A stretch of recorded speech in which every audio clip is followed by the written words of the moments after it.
صحیح مسلم حدیث نمبر 7112 متعدد اسناد سے مروی ہے کہ عبداللہ بن قبطیہ کہتے ہیں کہ حارث بن ربیعہ و عبداللہ بن صفوان دونوں ام المؤمنین حضرت ام سلمہ رضی اللہ تعالی عنہا کے پاس حاضر ہوئے اور میں بھی ان کے ساتھ تھا۔ انہوں نے ان سے اس لشکر کے بارے میں پوچھا جس کو دنسا دیا جائے گا، اور یہ واقعہ حضرت ابن زبیر رضی اللہ تعالی عنہ کے زمانے میں ہوا۔ انہوں نے فرمایا، رسول اکرم صلی اللہ علیہ وسلم نے ارشاد فرمایا، اے پناہ لینے والا بیت اللہ شریف میں پناہ لے گا تو اس کی طرف ایک لشکر بھیجا جائے گا۔ جب وہ چٹیل میدان میں ہوں گے تو ان کو زمین میں دنسا دیا جائے گا۔ ام المؤمنین فرماتی ہے،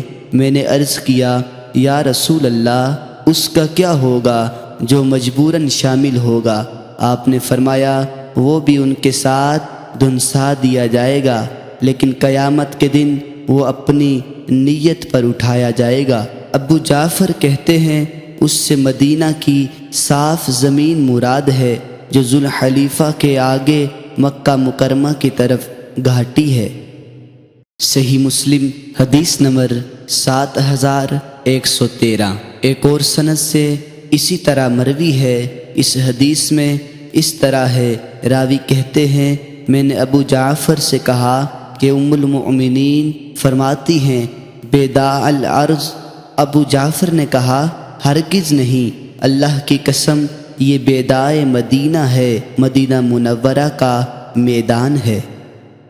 صحیح مسلم حدیث نمبر 7114 حضرت حفصہ رضی اللہ تعالی عنہا بیان کرتی ہے کہ انہوں نے رسول اکرم صلی اللہ علیہ وسلم سے سنا، آپ نے فرمایا، ایک لشکر جہاد کی غرض سے اس گھر کا ضرور بضرور ارادہ کرے گا، حتیٰ کہ جب وہ چٹیل زمین میں ہوں گے تو ان کے درمیان والوں کو زمین میں دنسا دیا جائے گا، اور ان کے اگلے ان کے پچھلوں کو